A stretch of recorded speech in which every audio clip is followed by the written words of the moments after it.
तो अभी जैसे 2 महीने बचे हैं बच्चों के पास, तो क्या लगता है कैसे प्रिपेयर करना चाहिए? उठाई थी, देखी थी, बंद कर दी थी, खत्म। अब मैंने मैंने फिर की थी कभी नहीं अपने खोली। मतलब जैसे आज एग्जाम है तो कल दिन में बिल्कुल नहीं सोना, मतलब रात को एंजाइटी टेंशन की वजह से नींद नहीं आती है। Hello everyone, a very warm welcome to you all. Today we have Ujjwal Tyagi from IIT Delhi and Ronit Tyagi from IIT Kanpur. So basically we have the IIT panel. तो उनसे पूछते हैं उनकी जर्नी कैसी थी, उन्होंने क्या क्या डिफ़िकल्टीज फेस करी, उनके सॉल्यूशंस क्या हैं। And the most generic question जो सबको होता है कि अभी 2 महीने बचे हैं, आगे क्या करना है। एंड इस सेशन का स्टार्टिंग वाला पार्ट रिकॉर्ड नहीं हो पाया था, सो आई एम सॉरी अगर स्टार्टिंग अब्रप्ट होगी। So let's start the video. Okay, तो तुम दोनों से मेरा फर्स्ट क्वेश्चन ये है, वॉज इट वर्थ इट? मतलब जो 2 साल हमने मेहनत करी, हमने क्वेश्चंस वगैरह करते थे पूरे साथ बैठ के, तो कॉलेज में जाके वो फीलिंग आई क्या कि कुछ अचीव हो गया? हाँ यार, ऑब्वियसली वर्थ इट तो है ही। मतलब अभी की बात दूसरी है क्योंकि अभी घर पे बैठे हैं, बट जैसे मैं 6 या 7 महीने कॉलेज में था तो काफी मजा आया। मतलब ऑब्वियसली ऐसा नहीं है कि तुम बिल्कुल पढ़ना बंद कर देते हो, लेकिन वहाँ का जो एनवायरनमेंट है वहाँ पे तुम जिस तरीके से एंजॉय करते हो, तुम्हें एकेडमिक बर्डन लगता नहीं है। तो definitely it was worth it that हमने इतनी मेहनत की थी। हाँ, तो मेरे को भी यार काफी फैसिनेटिंग लगा था। मतलब फर्स्ट ईयर में जब गए गए थे, कैंपस बहुत बड़ा सा है, काफी चीजें हैं देखने को। काफी फैसिनेटिंग होता है तुम जैसे ही एंटर करते हो। पढ़ाई थोड़ा कम हो जाती है, मतलब 11th 12th से थोड़ा कंपैरेटिवली। मतलब जैसा मैंने भी जैसा सोचा था कि उतना मतलब बहुत ही ज़्यादा कुछ मज़े आ जाएंगे, एकदम से कुछ हो जाएगा पर उतना तो नहीं हुआ, बट ऑब्वियसली बाकी लोगों से बेटर ही है।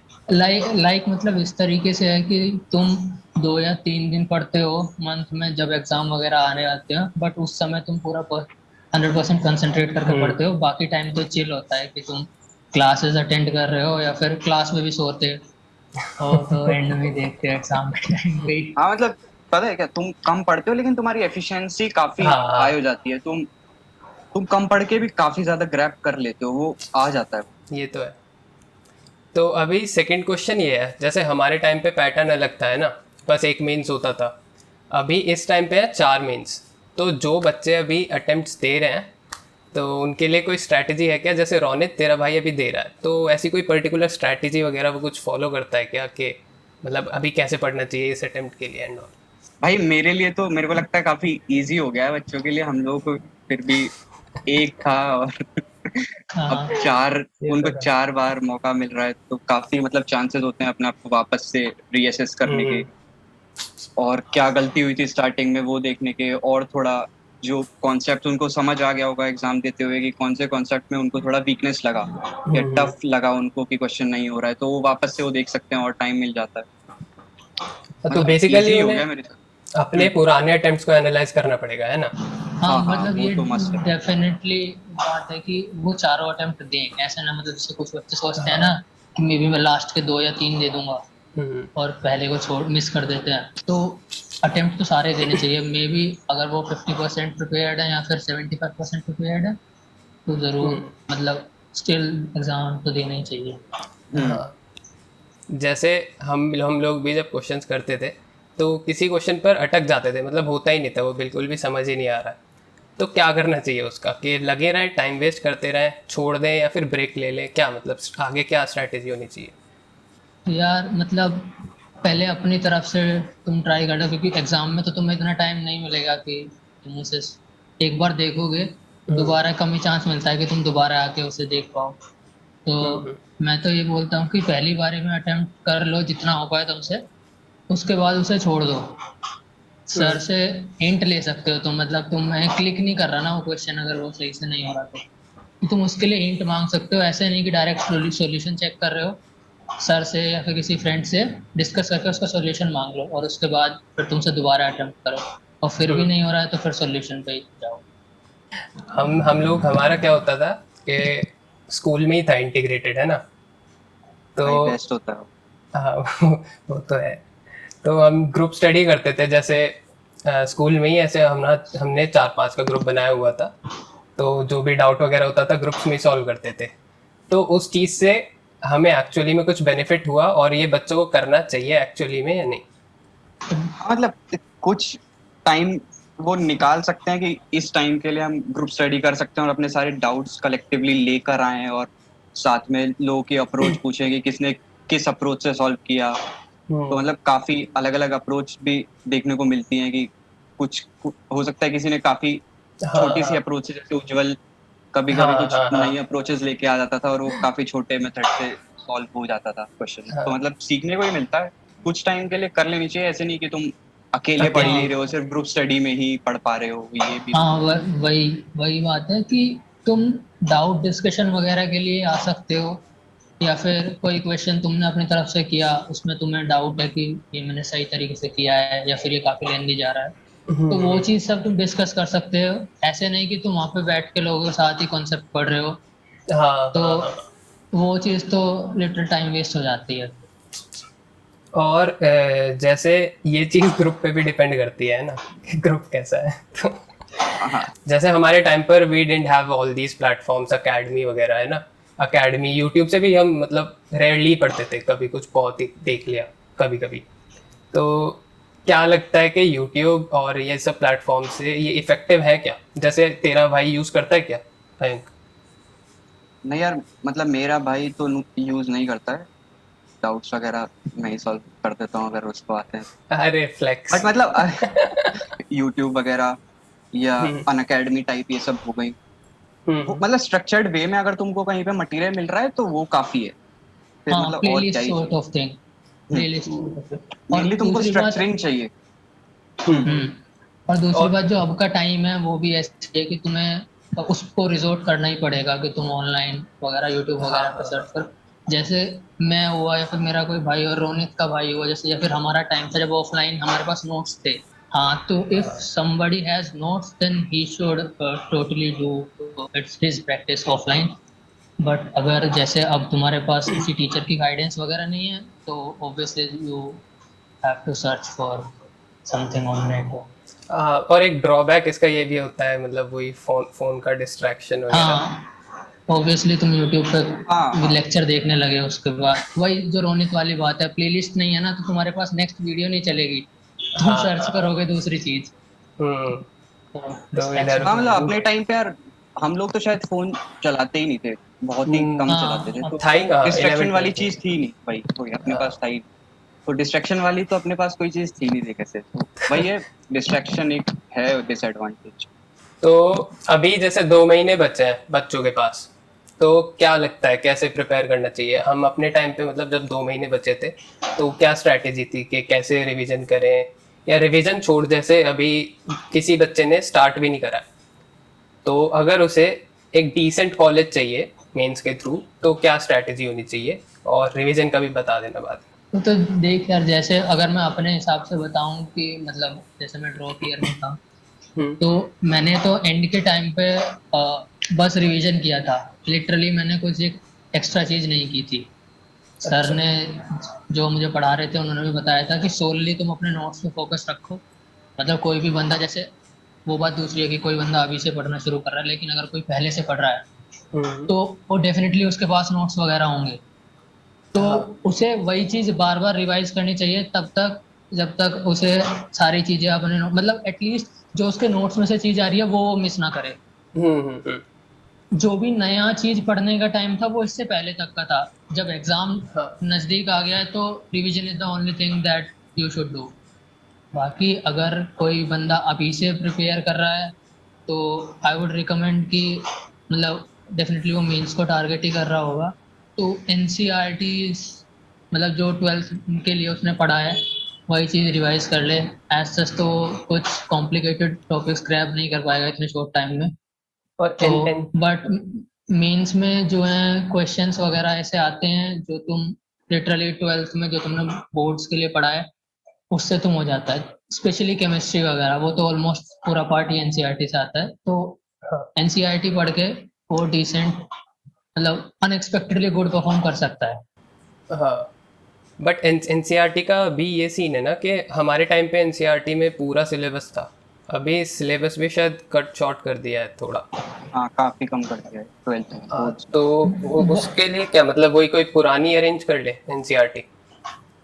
अच्छा, तो एनसीईआरटी से हटा भी दिया है क्या? मेरे को ये आइडिया नहीं है। अच्छा, नई एनसीईआरटी में वो भी हटा दिया क्या? ऐसा तो नहीं है, इसका मुझे भी आइडिया नहीं मतलब है। पता नहीं। मतलब वैसे भी अगर कोई बंदा अभी से प्रिपेयर कर रहा है तो आई थिंक वो अगर एनसीईआरटी पूरी कर ले तो वो भी बहुत इनफ है। हाँ यार, हम्म। मतलब it's all about the increasing the chances. तो अगर अभी से प्रिपेयर कर रहे हो तो हम्म। मेनली तुम्हारा फोकस यही है, प्रोबेबिलिटी हाई करना, रैंक जितनी कम हो सके। तो जितना हो सके उतना ट्राई करो, आसान आसान सब्जेक्ट उठाओ, आसान आसान टॉपिक्स उठाओ। हम्म। मतलब ज्यादा से ज्यादा करके आने वाली बात है मेंस में इस समय, अगर अभी से स्टार्ट कर। हाँ हाँ, ऐसा सब कोशिश करोगे कि मैं ये भी पढ़ लूँ ये भी पढ़ लूँ और सबके सबको हर टॉपिक में लूप होल छोड़ के चलोगे तो हाँ, वो एग्जाम पॉइंट। में ऐसे ही होता है कि लूप होल में से क्वेश्चन देते हैं। ये तो भाई मुझे अन, पर्सनल एक्सपीरियंस से अन, पता है। हाँ तो अननोइंगली एग्जाम जो सेट कर रहा है उसे पता ही होता है किस हम्म। टॉपिक में बच्चों को डाउट होता है। तो जैसे हम लोगों को नहीं, मतलब सबको एग्ज़ाम टाइम पे बहुत ज़्यादा एंजाइटी हो जाती है ना। और हम तीनों को पता है, हम तीनों का मेंस इसी चक्कर में बिगड़ा था। तो कोई सजेशन देना चाहोगे इसी इसी बात पे कि क्या करना चाहिए उस एंजाइटी का? मतलब देख, मैं मेंस हुआ या एडवांस हुआ उससे हम्म। हमेशा 1 या 2 दिन पहले पढ़ना बंद कर देता हूँ। हम्म। आई मीन कि जितना पढ़ लिया उस एग्जाम के लिए वो अब अगले 2 दिन में थोड़ा सा और ज्यादा रिवीजन करके अपने आप को टेंस ही करना है। अगर एक चीज मिस हो रही होगी तो ये लगेगा कि यार ये मिस हो रहा है, मैं बाकी चीजें भी पढ़ लूँ, क्या पता कुछ और हम्म। चीज भी मिस हो रही हो, तो उससे टेंशन जो है बढ़ती है। और दूसरी चीज, जिस दिन जिस मतलब जैसे आज एग्जाम है तो कल दिन में बिल्कुल नहीं सोना। मतलब रात को एनजाइटी टेंशन की वजह से नींद नहीं आती है, हम्म। ये होता ही है। तो मतलब जितनी भी टेंशन हो, अगर तुम्हें नींद आ रही है तो तुम शाम को रात को सो ही जाओगे। तो दिन हम्म। में नहीं सोना कि दिन में सो गए तो फिर रात को नींद नहीं आएगी। लिटरली जिस टाइम मेरा मेंस था, मेरी भी आंख जो है 4 बजे के आसपास खुल गई थी। मतलब मैं सो गया था हाँ जल्दी बट 4 बजे के आसपास आंख खुल गई। एंड हाँ, उसके बाद फिर बस करवटें ही बदलते रहते हैं, वही नींद एक नहीं एक आती। टेंशन रहती है ना दिमाग में, आज हाँ एग्जाम है अगर कैसे होगा ये। हाँ अगर एक बार भी आंख खुल जाती है तो हम्म। तो मतलब मेरा कुछ ऐसा था, मैं रिजल्ट के बारे में ज्यादा सोच रहा था कि एग्जाम है, उसके बाद हम्म। रिजल्ट कैसा होगा, मतलब क्या रैंक आएगी। तो मैं ये हम्म। पहले से ही सोचने लगा था, एक एक एक दो दिन पहले जब एग्जाम था। तो मतलब ये हाँ, थोड़ा मेरे को लगता है गलत चीज है। तुमको एग्जाम देने के बाद ये सब सोचना चाहिए, उससे पहले रिजल्ट के बारे में सोचना ही नहीं चाहिए। वही अपना और इस हंड्रेड पे परसेंट फोकस दो। करो, हाँ, कि जो तुमने क्वेश्चंस प्रिपेयर कर रहे हैं, तुम वहां उसको सही करके आ रहे हो या नहीं। हम्म। ये तुम्हारा थोड़ा फोकस रहना चाहिए। और वो तो है ही कि एक दो दिन पहले पढ़ना थोड़ा कम कर दो, मतलब हाँ फायदा नहीं है। मतलब क्योंकि जैसे रोनित वाली बात है, तुम पहले सोच के रखोगे कि अगर मुझे इतने रिजल्ट पे चाहिए, मतलब इतनी रैंक चाहिए, तो तुम हम्म। ऑब्वियसली खुद से कैलकुलेट भी करोगे कि मैं इतने क्वेश्चंस करके आऊँ और इतने सारे हाँ, मार्क्स इतने मार्क्स हाँ लेके हाँ आने हैं मुझे। और उस तो रीजन से मैं वहां पे ब्लैंक भी हुआ था, मतलब हाँ मतलब हाँ, वो तुम पूरा तो जो ब्लैंक है, हो गया था और करके भी नहीं आ वो पाया तो था। पता है भाई, जैसा तेरा कैलिबर था। इसलिए काफी बेकार गया था। तुम्हें उस चीज से फर्क नहीं पड़ता कि एग्जाम टफ है रिलेटिवली या फिर बाकी बच्चों के कैसे मार्क्स आ रहे हैं। तुम्हें बस ये लगता है कि मुझे 300 नंबर लेके आने हैं या 250 नंबर लेके आने हैं ताकि हम्म। मैं उतनी रैंक ले लूँ। हम्म। तो उस रेस्पेक्ट में मेरा फिर भी ठीक गया था तुम लोगों के हाँ रेस्पेक्ट हाँ में हाँ। कि ठीक है जितना मुझ पे आ रहा है उतना ही कर लेता हूँ। और जिस समय मैंने मेंस दिया था, मतलब ड्रॉप ईयर में, उस हम्म। समय भी सेम ही अप्रोच ली थी मैंने कि ठीक है जो क्वेश्चंस हो रहे हैं हाँ तुमसे, हाँ, मैंने इतना पढ़ा क्वेश्चंस पे हुआ है, ज्यादा फोकस करो। कि मैं कॉन्फिडेंट हूँ। तो अगर मैं ये क्वेश्चन नहीं कर पा रहा तो 98% बच्चे भी नहीं कर पा रहे होंगे। तुम्हें अपनी हाँ हाँ। प्रिपरेशन पे भी कॉन्फिडेंस होना चाहिए, है ना। तो वही चीज मेन है। फिर तुम एग्जाम में जितना करके आ रहे हो, मेरे टाइम पे भी कई सारे सेट्स थे। मैंने दो मेन, मेरा टाइम होता ना जिसमें 2 मेन शुरू हुए थे। अच्छा, हाँ तो हाँ हाँ। उस समय ऐसा था कि किसी सेट का एग्जाम इजी हो रहा था, किसी सेट का एग्जाम टफ हो रहा था। तो हम्म। फिर 100% इस तरीके से डिसाइड की थी कि उस सेट में टॉप कौन कर रहा है बच्चा।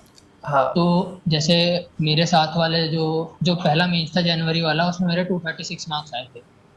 अब हम्म। बाकी जो है जो बाकी बच्चे थे जो साथ वाले ग्रुप पे थे, उन बच्चों हम्म। के मार्क्स आ रहे थे 250, 260, एंड एक के तो 300 नहीं आए थे मेरे साथ वाले के। हम्म। तो मतलब सेम सेट नहीं था, दूसरा सेट था। बट जब रैंक आई तो मेरे मार्क्स पे जो रैंक आई थी, it was almost same as जो किसी दूसरे पेपर में 260 नंबर पे रैंक आ रही थी। हाँ तो पेपर टू पेपर वेरी करता है तुम कितना करके आ रहे हो, और फिर बाकी बच्चे किस तरीके से परफॉर्म कर रहे हैं उस चीज पे फर्क पड़ता है। बट ग्लैडली दूसरे वाले मेंस में मेरे ठीक मार्क्स आ गए, 290 के आसपास आ गए थे। तो मतलब वही है ना, परफेक्शन सीख मत करो उस टाइम पे, जितना तुम्हें आता है मेक श्योर के उतना सही करो। हाँ, उतना एटलीस्ट उतना तो तुम अच्छे से करके आ रहे हो। तो अभी कोई बुक रिकमेंडेशन इस टाइम पे कहाँ से क्वेश्चंस प्रैक्टिस करना स्टार्ट करें? मतलब अपने कोचिंग मटेरियल से तो ठीक है, हर टाइम करते हैं वो पूरा साल भर। अभी इस टाइम पे कुछ नई चीज़ या वही कोचिंग मटेरियल कंटिन्यू करना है? देख, मतलब जैसे अगर किसी को मतलब ट्राई करनी है कोई नई बुक वगैरह, हम्म। मतलब वैसे तो जो है टाइम चल रहा है इस समय, तो रिवीजन इज बेस्ट, जैसे मैंने पहले भी बताया था। लेकिन अगर बट उस पर फिर अब डिपेंड करता है कि वो मेंस को टारगेट कर रहा है या फिर एडवांस को टारगेट कर रहा है। हाँ। तो अगर कोई बंदा एडवांस को टारगेट करता है तो डेफिनेटली वो मेंस के लिए एनसीईआरटीज वगैरह क्लियर करके चलता है। ठीक है। और अगर कोई एडवांस के लिए टारगेट करता है तो Sameer Bansal was one book for calculus. I did MS Chauhan for organic chemistry. हाँ। हाँ। हाँ। वो बस क्वेश्चंस के लिए है, कॉन्सेप्ट तो वगैरह उसके और लिए नहीं है एक मतलब। बुक। हाँ बट हाँ, बोलिए। उसमें एक खास बात है, वो कॉन्सेप्चुअल टेस्ट करता है। तुम्हारे कॉन्सेप्ट अच्छा। बिगड़े हुए होंगे तो तुम बार बार गलत करते रहोगे वो चीज। हम्म। फिजिक्स में I didn't do anything else, बस हाँ, फिजिक्स मॉड्यूल में वगैरह किया।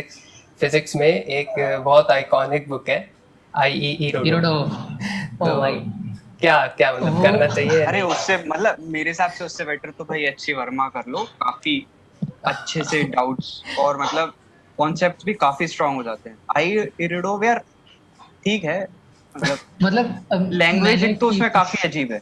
हम लोगों ने हाँ, करी तो थी। इम्पोर्टेंट पार्ट तो ये है। हम लोग भी ऐसे मैं जोश अबे जोश में आके बैठे थे सब। आज शुरू करने का बस उठाई थी, देखी थी, बंद कर दी थी, खत्म। अब बस मैंने मैंने फिर की थी कभी नहीं अपने खोली। अपने ड्रॉप टाइम में की थी मैंने। जैसे जैसे मतलब जैसे काइनेमेटिक्स वाला पार्ट ही होता है जिसमें तुम्हें अपने आप को कॉन्फिडेंस होता है, बाकी चीजों को तुम हम्म। छेड़ते नहीं हो इरोडो की। तो हाँ वही हाँ चीज हाँ, शुरू की थी तो मेरे हिसाब से तो वही। लैंग्वेज में उसमें थोड़ा अजीब सी रहती दिक्कत है। एक है। तो फॉरेन ऑथर है तो लैंग्वेज काफी अलग सी। वैसे आई थिंक जितनी की भी जरूरत होती है वो एक दो सेलेक्टेड क्वेश्चंस जो हमें हमारे मॉड्यूल में या फिर हमारे नोट्स में ऑलरेडी लिखा दिए और होते हैं हाँ जो भी हाँ, वो टीचर होते हैं। इरोडोव के क्वेश्चंस होते हैं। हाँ, हमारे टाइम पे भी एडवांस में फिजिक्स बेटर थी अच्छी शायद। थी, हाँ, बाकी इजी थी। थी, बाकी से इजी थी। फिजिक्स की मैथ्स, एनसीईआरटी अच्छी है, फिजिक्स की मैं एनसीईआरटी अच्छी है। हाँ हाँ, कंसेप्चुअल वाइज फिजिक्स की एनसीईआरटी इज गुड। और मेरे टाइम केमिस्ट्री पे की भी मैथ्स। शायद ठीक ही है ना एनसीईआरटी। केमिस्ट्री अब के लिए तो केमिस्ट्री में शायद तो एनसीईआरटी ही है। एनसीईआरटी ही है। एनसीईआरटी ही है। मेंस क्लियर कर सकते हो तुम, मतलब आराम से। हाँ बिल्कुल। मतलब केमिस्ट्री काफी अच्छे एनसीईआरटी। मार्क्स आ जाते हैं मेंस के हिसाब से तो। बाकी जो मेरे टाइम पे मैथ्स बड़ी मतलब आई डोंट नो बाकी को कैसी लगी, खतरनाक आई थी मेरे मेरे उसमें 35-40 नंबर ही आए थे 120 में से। Advance advance. हाँ, बाकी मेरे जो मैं वो केमिस्ट्री फिजिक्स में 80-90 आ गए थे अरे। 120 में से। तो उसने मुझे बचा लिया। मतलब वही बात है कि अगर तुम्हारा एक सब्जेक्ट भी बेकार जा रहा है तो हम्म। तुम्हें ये रहता है कि हाँ बाकी चीजें मैंने की हैं, तो तुम्हें पहले इस चीज की टेंशन नहीं लेनी चाहिए कि अभी मेरा ये सब्जेक्ट बेकार चला गया, बाकी में ज्यादा टेंशन लेने लग जाओ। आराम से हम्म। मतलब जो क्वेश्चन तुम पे हो रहे हैं वो करते चले जाओ, फिर दोबारा ट्राई करो जितने मैक्सिमम मैक्सिमम हो सकते हैं। तो वही चीज है। अभी जैसे सब एक काफी मतलब फेमस ऐसे लोग बोलते रहते हैं कि college life is much easier, अभी पढ़ लो, बाद में पढ़ना नहीं पड़ेगा, बाद में मजे आएंगे। तो उस पर क्या विचार है आप लोग के? भाई लाइफ तो देख कभी इजी नहीं रही है, कभी इजी होने वाली भी नहीं है। ये सब तो सिर्फ कहने की बात होती है। स्टार्टिंग में हमको 10th के बाद बोलते थे भाई कि 10th निकाल लो, 10th हाँ, बोर्ड है, उसके बाद तो लाइफ इजी है और कुछ नहीं करना पड़ेगा। फिर ऐसे 12th, फिर आईआईटी, हम भी तो आईआईटी कॉलेज। यही सोच के गए थे, हमें भी तो यही हाँ बताया हाँ। था। तो जब तक मतलब कि मतलब टीचर्स भी यही बता रहे थे कि आईआईटी में पहुंच जाओ, सब चिल है। फिर तो सॉर्ट है। हाँ भाई, आईआईटी कॉलेज में में भी जाके हो जाते हैं पढ़ना तो पड़ता ही है। फेजेस। हाँ, आईआईटी में जाके हो जाते हैं फेजेस कि तुम्हारा कौन सा टाइम चल रहा है। अब जैसे मेरा हाँ। या तेरा भी इंटर्न वाला टाइम चल रहा है, तो ऑब्वियसली हमें रिलेटिवली अब ज्यादा पढ़ना है। बाकी फर्स्ट ईयर वाली बात है तो तुम एग्जाम के टाइम पे पढ़ते हो, उससे पहले तुम चिल हम्म। करते हो। और ऐसे कई सारे फेजेस होते हैं आईआईटी की लाइफ में, तो रिलेटिवली इट्स बेटर। हाँ रिलेटिवली तो ऑब्वियसली इट्स बेटर, बाकी कॉलेजेस से बहुत बेटर है। एक मतलब प्रॉपर कैंपस लाइफ होती है, तो उसको हाँ। जैसे चाहो वैसे एंजॉय कर। तो रोनित बताएगा, रोनित का थोड़ा मतलब मुझसे भी बेकार गया था। स्टार्ट कर ले थोड़ा, बाद में बता। चल okay so that's it for today guys. I hope आपको वीडियो अच्छा लगा होगा एंड इन्फॉर्मेटिव लगा होगा। अच्छा लगा तो लाइक कर देना and please do subscribe also so that you don't miss out of future videos. बाकी मिलते हैं नेक्स्ट वीडियो में, बाय।